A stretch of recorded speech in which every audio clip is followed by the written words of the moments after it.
ដោយសារតែលំដោត្រជាក់នៃដំបូងមហាគ្រួសារតែមួយនេះហើយដែលផ្ដល់ឱកាសដល់យុវជនគ្រប់រូបឲ្យរកឃើញនូវសក្តានុពលទេពកោសល្យនិងបំណងប្រាថ្នាឲ្យរៀងខ្លួនក្បួនដង្ហែនអង្គសង្គ្រាមនឹងនាំមកជូនបងប្អូនទាំងអស់ទស្សនានៅកម្រិតឆ្នៃប្រវត្តិនៃយុវសាស្ត្រតាមវិទ្យាល័យទាំងសេដែលរចនាជារដ្ឋតុបតែងការសម្ដែងក្បាច់រាំនិងការតុបតែងកាយដោយមានអត្តសញ្ញាណរៀងខ្លួនហើយពួកគេនឹងបង្ហាញចូលនូវទស្សនីយភាពល្បែងប្រជាប្រិយ16ប្រភេទដែលប្រជាជនខ្មែរនិយមកំសាន្តលេងជាមហាគ្រួសាររួមគ្នាមានរដូវបុណ្យចូលឆ្នាំសូមស្វាគមន៍យុវសម័យ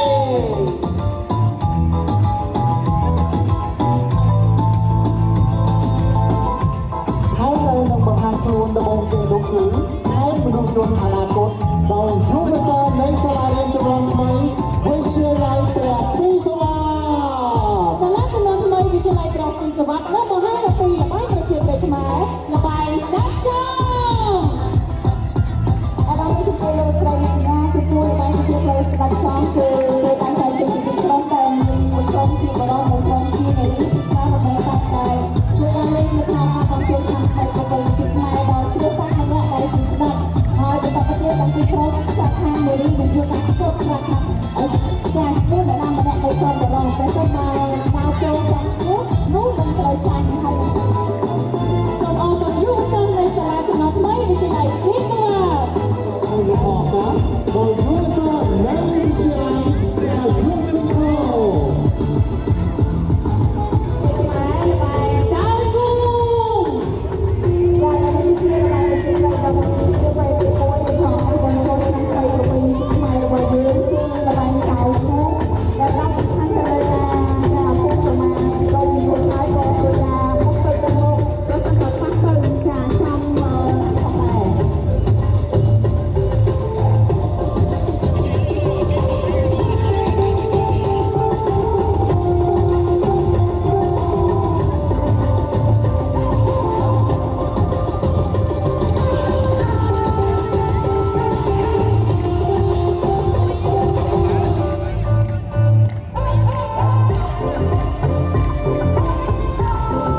បងប្អូនយើងស្រុកជាតិនិងអន្តរជាតិចាបានលេងហើយនៅរបាយចារបាយអរគុណចាអ្នកឱកាសប្រតិកម្មបន្តសង្ក្រាន្តចារបាយនេះគឺចែកជើងជាក្រុមផងដែរដែលមានម្ខាងជាបរិបម្ខាងទៀតជានារីចាដែលភាគច្រើនគឺរមែងតែលេងចាសដៅទៅលើកុមារឲ្យជុំទុំនៅក្នុងភូមិស្រុកចាដូច្នេះយើងគេបានចែកជើងជាអង្គដល់3និងដល់5ហើយចាបងនេះគឺធ្វើការបោះចាម្ដងម្នាក់ផ្អែកប្រសិនបើយើងចាបោះមុនចាគុកចំទៅកដាលចាគេហៅមេកោគឺមិនចាញ់គេហើយអញ្ចឹងលក្ខណៈពិសេសគឺត្រូវធ្វើយ៉ាងណាចាគេហៅថាប្រើប្រាស់ជាមួយនឹងកម្លាំងរួមរបស់យើងចាប្រើកម្លាំងដៃជារួមតែម្ដងនៅក្នុងការធ្វើយ៉ាងណាបោះឲ្យចំចាអង្គុយកោទាំង3ឬក៏កោទាំង5ហើយប្រសិនបើចាញ់គេនឹងមានការពិន័យជាការឈ្មោះអង្គុយឬក៏ជួសអង្គុយហើយទៀតហើយបើសិនជាជួសអត់លឺនោះក៏ត្រូវពិន័យបកមកវិញដែរចា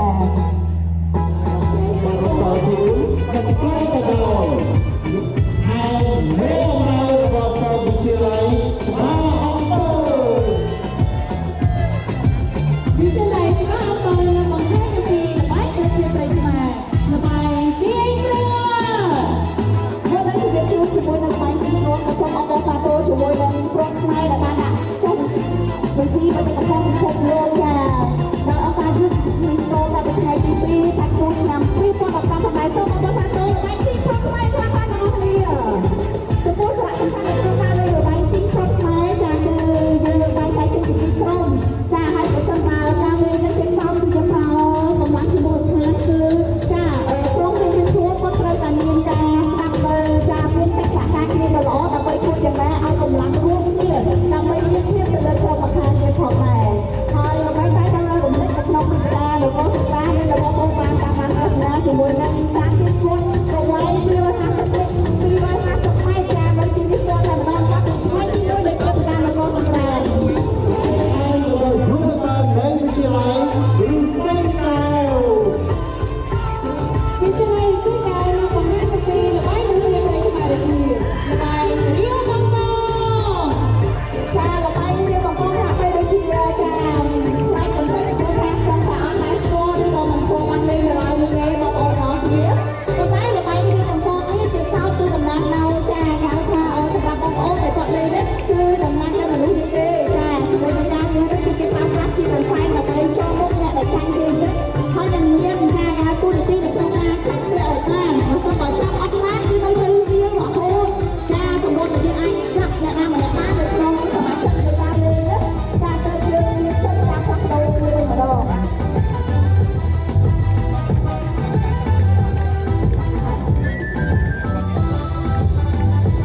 សូមអរគុណយុវជននៃវិទ្យាល័យសេកៅ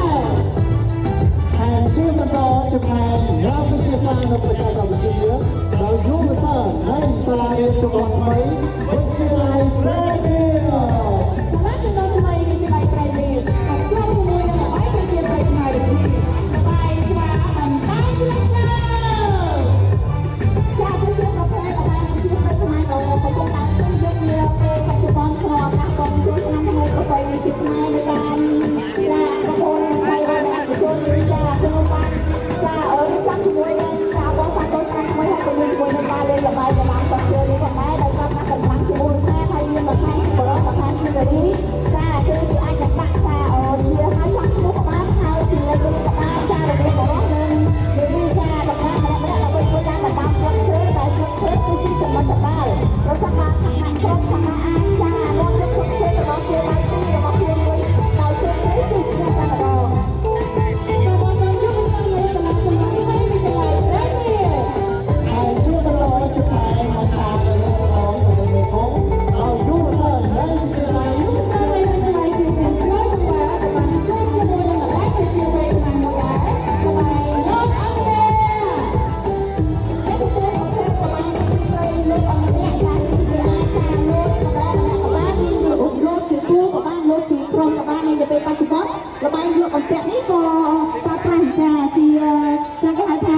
ការហាត់ប្រាណចាគឺនៅក្នុងវិស័យទីនេះផងដែរក៏បងប្អូនចាធ្វើការលោកអន្ទាក់ដើម្បីចាសម្រាប់យើងទៅដូចគ្នាដោយសារសុខភាពរបស់យើងផងដែរជាសូមតាមដានទស្សនាទាំងអស់គ្នា ហ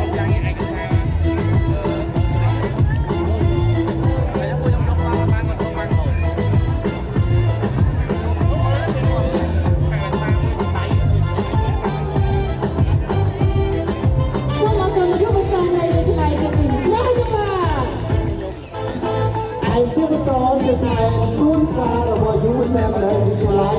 ជាសេនសំផោ វិទ្យាល័យជាទីសំផមនៅបង្ហាញ ចានេះគឺជាល្បែងប្រជាប្រិយខ្មែរដែលសាហាវទៅបានលើកយកមករៀនពីគេពីឱកាសនាពេលបច្ចុប្បន្នដោយសារតែវិវត្តនៃសង្គមទំនើបរបស់ប្រទេសកម្ពុជារបស់យើងក៏ប៉ុន្តែល្បែងទាំងពួងនេះបើយើងកន្លែងទៅមើលការលេងជាសោកទីទីលេងនៅចាគេហៅថានៅពេលរាត្រីចាដែលពុំសូវមានទូនខែប្រហែលនេះដើម្បីមានគ្រូនៅក្នុងការរត់រកកន្លែងយ៉ាក់ខ្លួនហើយប្រសិនបើគេរកឃើញនោះដល់ពេលរបស់ខ្លួនដែលត្រូវចាត្រូវតែស្វែងរកអ្នកដែលគេទៅអ្នកខ្លួនវិញម្ដងអញ្ចឹងគេនឹងធ្វើការខ្លះវិញគ្នាចាទៅវិញទៅមករហូតដល់បញ្ចប់ជាមួយនឹងការលេងល្បែងមួយនេះ សូមអរគុណយុវសាស្ត្រនៃវិទ្យាល័យជាទីសំផម ហើយជាបន្តជាផ្នែកជីវិតនៅក្នុងសមុទ្រដោយយុវសាស្ត្រនៃវិទ្យាល័យ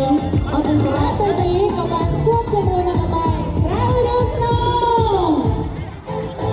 ចាចំពោះល្បែងប្រជាប្រិយក្រៅឬក៏ក្នុងនេះគឺជាល្បែងប្រជាប្រិយខ្មែររបស់យើងដែលយើងយកមករត់ខាងរង្វង់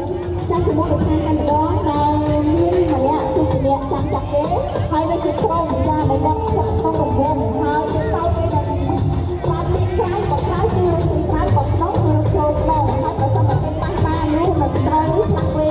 មួយជាអ្នកចាចាប់ស្ទាក់ចាប់គេវិញម្ដង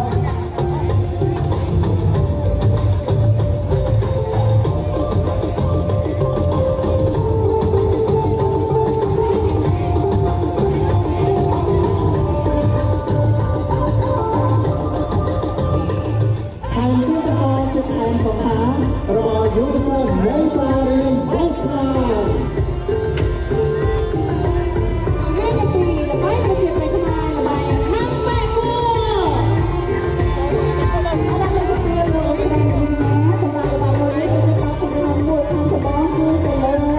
ការតែគូរខាងអំណាចក្នុងប្រទេសកម្ពុជារបស់យើងបងប្អូនរបស់ចាការតាំងពីគូចាដែលមានឱជារសឈ្ងុយឆ្ងាញ់អញ្ចឹងល្បែងមួយនេះគឺក្រៅពីសប្បាយរីករាយហើយបានញ៉ាំពីគូឆ្ងាញ់ថែមទៀតចាជាមួយនឹងការចងពីគូឲ្យមានកម្ពស់ខ្ពស់បន្តិចចាអញ្ចឹងហើយគឺនឹងធ្វើការខាត់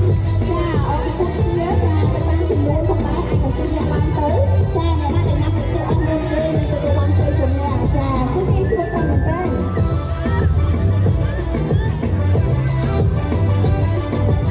សូមអរគុណយុវសាស្ត្រនៃសាលារៀនវេស្លា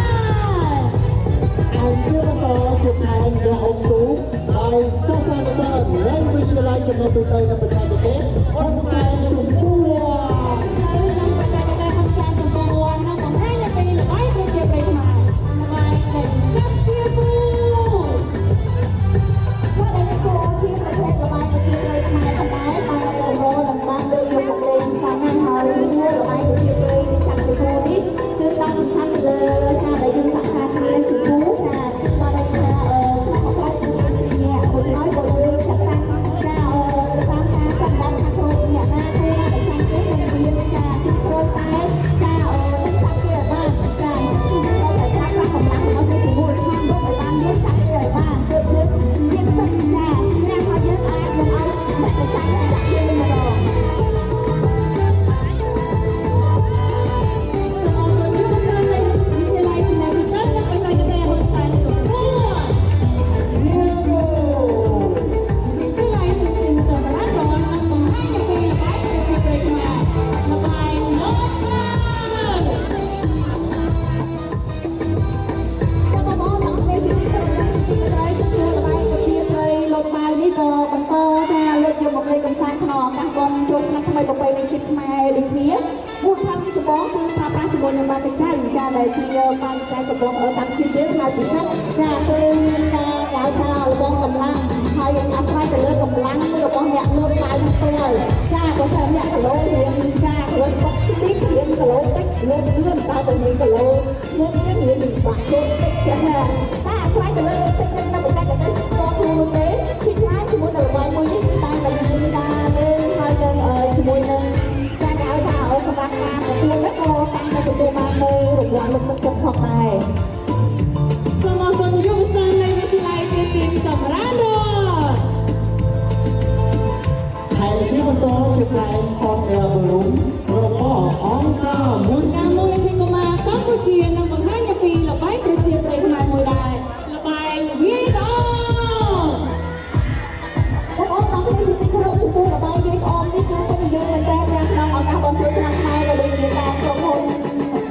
ជនចាស្ថាប័នរដ្ឋផងដែរគឺតែតែមានជាមួយនឹងការលេងមុនថ្ងៃចូលឆ្នាំចាំមុននឹងធ្វើការបែកគ្នាអញ្ចឹងចំពោះការលេងផ្សេងអមក៏គេលេងនៅក្នុងការបងចូលឆ្នាំគ្នាហើយការលេងទៀតសោតគឺគេរមែងតែតែមានជាមួយនឹងការលើកទឹកចិត្តនៅក្នុងអមណាគឺច្រើនគឺតែតែមានការដាក់នៅចារបស់ផ្សេងៗដើម្បីចាឲ្យកម្លាំងចិត្តចាដល់កីឡាករនេះគេគាត់លេងចាវាយអមទៅគឺទៅទទួលបានរង្វាន់ក្នុងអមទៅតាមថារង្វាន់អីទេ